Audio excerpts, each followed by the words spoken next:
तर राज्यातल्या अनेक भागांमध्ये पाऊस हजेरी लावतोय। त्याच बातम्या आपण बघूयात मान्सून 20। रत्नागिरी जिल्ह्यातल्या संगमेश्वर तालुक्यातल्या वांद्रे गावामध्ये रस्त्याची दुरवस्था झाली, कारण इथे मुंबई गोवा महामार्गाचं काम संथ गतीनं सुरू आहे। त्यामुळे ग्रामस्थांना गैरसोयींना सामोरं जावं लागतंय। मातीचं उत्खनन करताना माती रस्त्यावर साचल्यामुळे रस्ता धोकादायक झालाय। परिणामी अपघात वाढलेत। कंत्राटदार प्रशासनाचं इकडे दुर्लक्ष होतंय। जोरदार वारा आणि पावसामुळे मान्सूनपूर्वीच मान्सून दाखल झाल्याचा अनुभव कोकणात आलाय। रायगडच्या दिवेआगर समुद्रकिनाऱ्यावर ढगाळ वातावरण पाहायला मिळालं। या ठिकाणी मे महिन्यात पावसाळ्याची अनुभूती येते।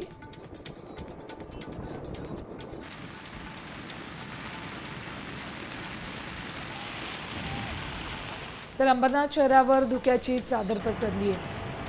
पावसाळी वातावरण आणि वाढलेली आर्द्रता यामुळे हे धुकं तयार झाल्याचं मत हवामान तज्ज्ञ व्यक्त करतात। तसंच पावसाची रिपरिप सुद्धा सुरू आहे, त्यामुळे हलका पाऊस आणि दाट धुकं दिसतंय। यामुळे अंबरनाथमध्ये माथेरान किंवा महाबळेश्वर सारखं आल्हाददायक वातावरण तयार झालंय।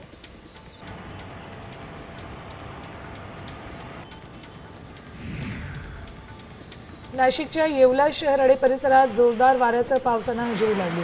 मुसळधार पावसामुळे शहरातील काही भागांमध्ये पाणी साचलं, तर मनमाड शहरातही हलक्या ते मध्यम स्वरूपाच्या पावसानं हजेरी लावली।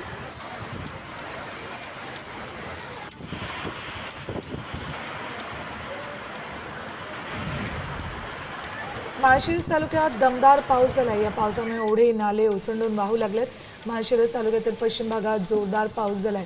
पावसामुळे रेडे गावातील ओढा ओव्हरफ्लो झाल्याचं दिसलं। इथला जुना पूलही पाण्याखाली गेल्यानं पुलावरील वाहतूक ठप्प झाली।